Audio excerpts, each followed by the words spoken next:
Welcome, welcome, welcome, welcome. All right. Well, today I was meditating on chapter 37 of Psalms, and it's a really great chapter. And so there's a couple of verses that I highlighted that they appear in Psalms 37. So starting with verse 4, it says, "Delight yourself in the Lord, and he will give you the desires and petitions of your heart."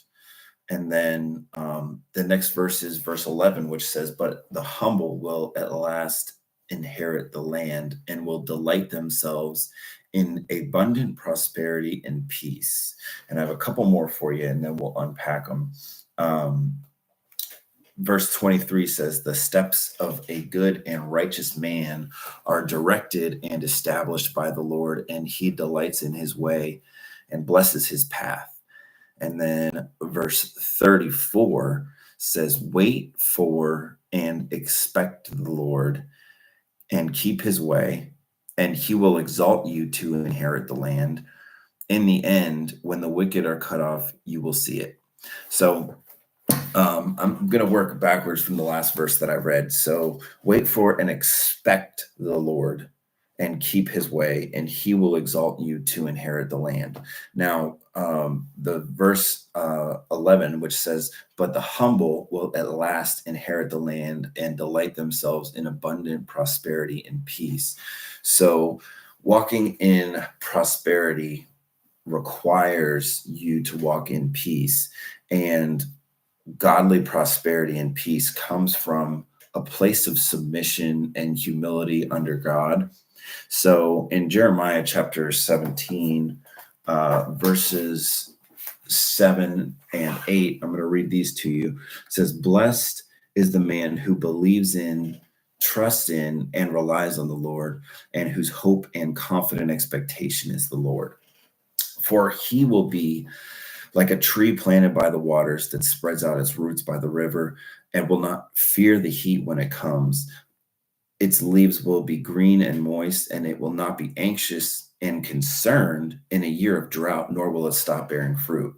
Now, sometimes we go through seasons in our lives where there's a drought, where there's a famine, and where it's just a little bit tougher to get by for a period of time.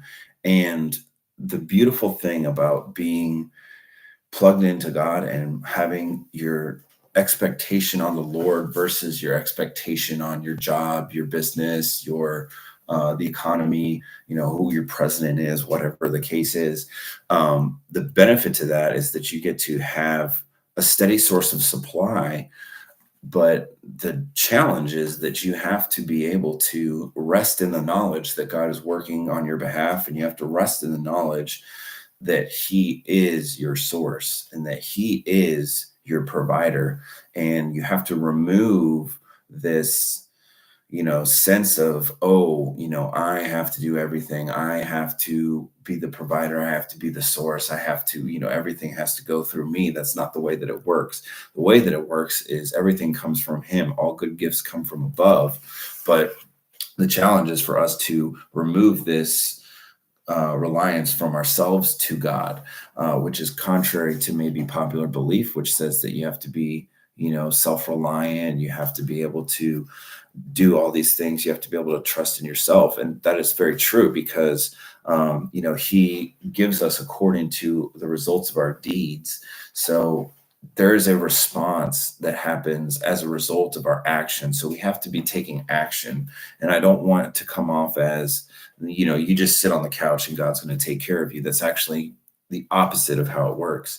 But the way that it really does work is that if you get up and you take action, but instead of relying on your action and having your confidence and your hope in your abilities, you have your hope in God's ability to amplify your efforts and to be able to um, give you, basically, he will take your little, like let's say that you do 1% and he will do the 99%. Now it's probably a little bit of a different ratio there. It could be you do 10% and he meets you with the 90, or it could be you do 50% and he does 50%. That it is what it is. It depends on what your level of faith is, what your level of effort is, and what are you believing for? What's your expectation? So, kind of going back to Psalms 37, it says that the steps of a good and righteous man are directed and established by the Lord. So yesterday we were talking about Proverbs 3, which says, trust in and rely confidently on the Lord, and do not rely on your own understanding, but in all of your ways know, acknowledge, and recognize him, and he will direct your path. You have got to get direction from God on the path that you are going to take, because otherwise you're going to be going down the wrong path. And it's very important for us to understand that it's a little bit of a guessing game sometimes. I mean, I'm just going to be very honest with you. A lot of the times I take a step in a certain direction and I just don't know if that is the direction that God has for me to go. But by taking the initiative to take a step in that direction, believing that it is, aligned with God's will, I will find out whether it is or not. And it'll be very quickly. If I'm met with extreme resistance, then I know that God's probably not there. But if I find peace, the Lord leads me specifically with his peace. So if I feel peace walking into a situation, or if I'm, contemplating a decision and I do not have a peace over that decision, even though I might stay longer and longer and longer waiting for the peace to arrive, the peace was never going to come because the Lord was not with me on that thing. So that's a very good way that I have found in my relationship with God, that he leaves me with the peace. And so I can use the peace as kind of a litmus test of whether or not I'm moving in the right direction. But, he rewards us according to our deeds. So I'll read this verse again for you. It says that the steps of a good and righteous man are directed and established by the Lord. And he delights in his way and blesses his path. So the Lord, we started by saying that if we delight ourselves in the Lord, that he's going to give us the desires of our heart. Yes. However, if we are walking in righteousness and we are walking in the path that he's established for us, then he delights in our way, and then he blesses our path. So there's us delighting in the Lord, but then also the Lord delighting in us. So a very good way of looking at this is what I'm doing bringing delight to the Lord? And you might not like the answer that you get. So moving on, though, the verse that we were reading in 34, which says, wait for and expect the Lord and keep his way, and he will exalt you to inherit the land. So, we need to understand that God has great and mighty things in store for us. Eye has not seen, nor has ear heard, nor has entered into the imagination of man the things which God has prepared for those who love him. But we have to understand that we need to come to a place of humility and submission under God and under his plan and his timing and his direction, not just trying to do things our own way. And just, if we're just living life trying to please ourselves, then, we're not really delighting ourselves in the Lord. We're delighting ourselves in ourselves. And that is not humility. That is not submission. That is the opposite of that. And if you want to inherit the land, if you want to walk into the fullness of what God has for you, especially in this new season, then it's time for you to release the things that you thought that you should be working towards, and release the things that you thought that you wanted, and just put them into his hands and say, what are the things that he wants? What's the plan and purpose that he has designed for me? Because, God has plans to prosper us and not to harm us, to give us a hope and a future. And when your path is being directed by God, then all of a sudden it's an easier path than it would be if you were out there trying to fight against it in the natural. So, and I'll just share this verse with you, which says, it's in Psalms 84, verse 10. It says that a day in your courts is better than 1,000 anywhere else. I would rather be a doorman at the threshold of the house of God than to live in the tents of evil. And that's such a great statement, because, it is truly a pleasure to be in the presence of God and to be able to go and worship God and be in a place where you can hear from him about what his word is and what his direction is for your life. That next verse there says that no good thing will be withheld from those who walk uprightly. So, we really want to, in this new year, make a conscious effort to be walking in righteousness and just making thoughtful decisions about maybe the habits that we have. Yesterday, we were talking about new wine and the new wineskins. And so let's analyze our wineskins in this year. I have a habit of, at the end of the year, I go back over, the previous year. I'll see, where was I at? What was I doing? What were the things that went right last year? What were the things that went wrong last year? And what changes do I need to make in this new year? And that's a great practice for us to be in. I mean, you can do this on a weekly basis. You can do this on a daily basis. The more frequently you do this, the better you can make decisions around those answers. But I'll share a couple more things with you here. But the main thing that I really wanted to talk about was that, if you are submitting under God, and it might take longer than you thought it was going to take, but if you're submitting under God, that you will inherit the land. It says that he will exalt you to inherit the land. And if you look at like 1 Peter chapter 5, verse 6 and 7, it says, submit yourself under the mighty hand of God, that he will exalt you in due time. And you can cast all your cares on him because he cares for you. And it goes on to say that resist the devil and he must flee. And it's a great chapter, not one that we're really going to get into too much today. But submitting under God gives you a couple of things. It gives you the direction that you need to be going, but it also gives you an ability to find peace, because you no longer have the pressure, the downward force of all of these issues on your shoulders. As men, it is often difficult because we have to be everything to everybody. And, society has kind of changed a little bit in that regard, and they're trying to encourage vulnerability. But, historically, men are supposed to be strong, and they're supposed to, carry it all on their shoulders, not show emotion and all those different things. And, in order for us to be able to do that, most effectively, is we're going to want to be able to cast our cares over onto the Lord, because he's going to be able to give us a peace. It is so much easier to be unfazed and not show emotion in difficult situations when you have inner peace. So, 2025 is the year of the power plays. That's what I'm calling it. I've been told on very, very many occasions that I have like a more of a prophetic anointing. And, as the years have gone by, I've kind of found that to be the case. So, that is my prophecy for the year this year, is that 2025 is going to be the year of the power plays. And what does that mean for you? What does that mean for me?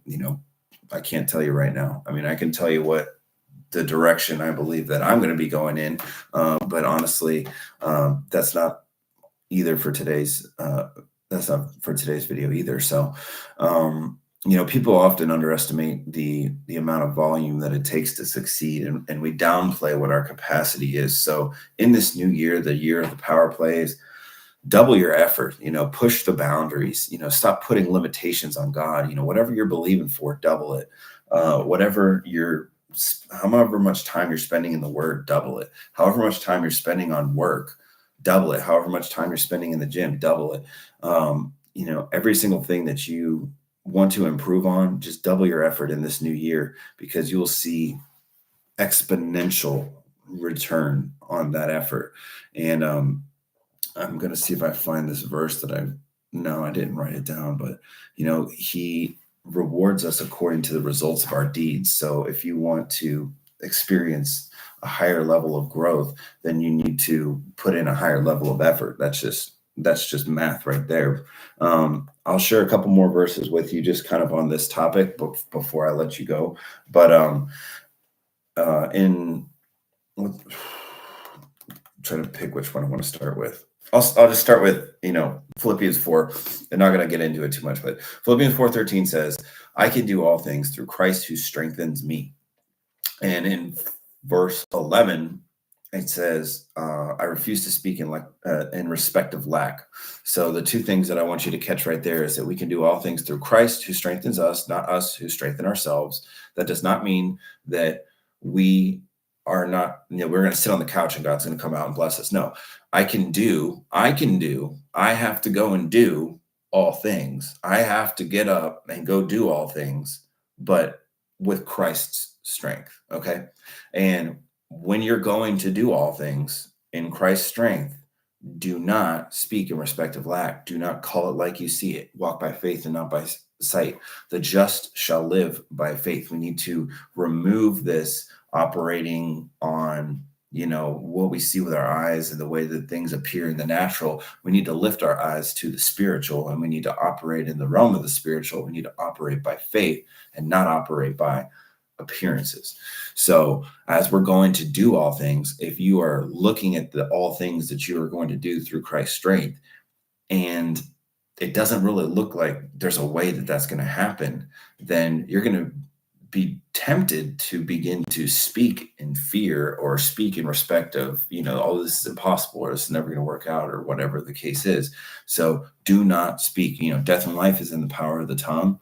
They that love it will eat the fruit thereof. So take the opposite approach. Instead of calling it like you see it, call it like you believe it. Say, I can do all things through Christ who strengthens me. This mountain, is going to be cast out into the sea. I have no doubt in my heart. I believe that what I say is going to come to pass. So I'm going to move on to Ecclesiastes chapter 11, which says, he who watches the wind will not sow, and he who looks at the clouds will not reap. This ties in perfectly to, what we were just talking about, and the Lord wants us to inherit the land. But, in order for us to inherit the land, we need to sow some seed. We need to begin to sow the seeds that are going to result in the harvest of us inheriting the land. And I don't know, it might not be a physical land that you want to inherit, although it absolutely very well could be. But it might be, you want to gain some new ground in your professional life, or you might want to, inherit the land of, having a certain appearance or something, or you might want to inherit the land of having a goodly, a helpmate suitable, a wife or a husband, whatever the case is. There's, countless things that we could insert right here. But, every harvest requires a seed. A farmer doesn't just get to go out in the wintertime and harvest all the corn. No, he has to go out there in the springtime and he has to plant all of the corn. So he who watches the wind will not sow. He who looks at the clouds will not reap. And this is what we were just talking about is, if you're moved by circumstances and situations, if you're saying, well, it doesn't look like a really great day for me to go out there and sow today.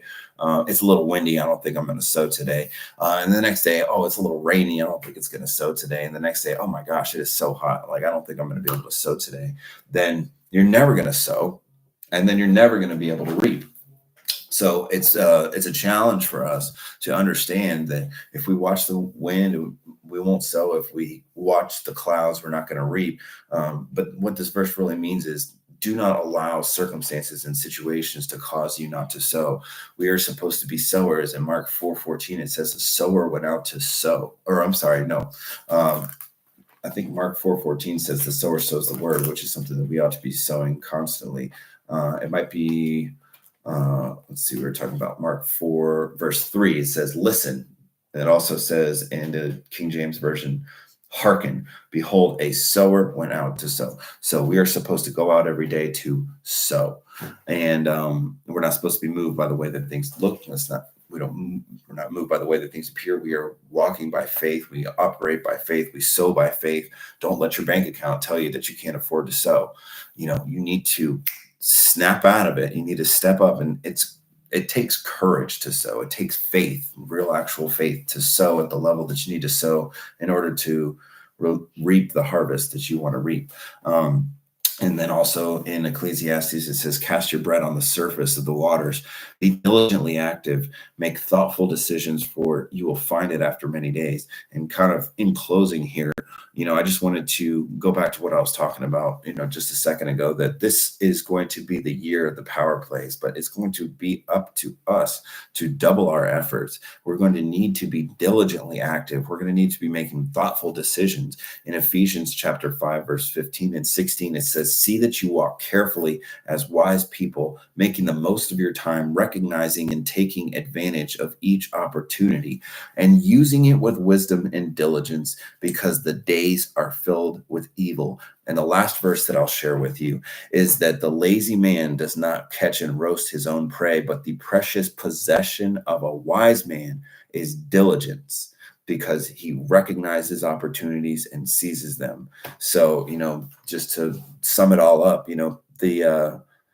God, I'm sitting back on the couch and God's going to bless me. It's his will, not my will. And he works all things together for good for those that love him. It's like, no, no, no. He works all things together for good for those who get their butt up and go out there and grab it. He will meet you. He rewards us according to the results of our deeds. So the precious possession of a wise man is diligence, because you can recognize and seize opportunities. So make the most of your time, make thoughtful decisions. Don't be lazy, be diligent in this new year, and God will bless you. So the land is there for us to inherit it, and he will exalt us to inherit the land, but we must submit ourselves under him, under his direction. He will guide us.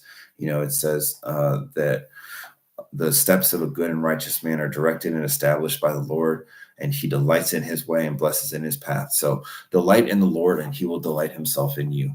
God bless you. Glad that you stopped by, and we'll see you soon.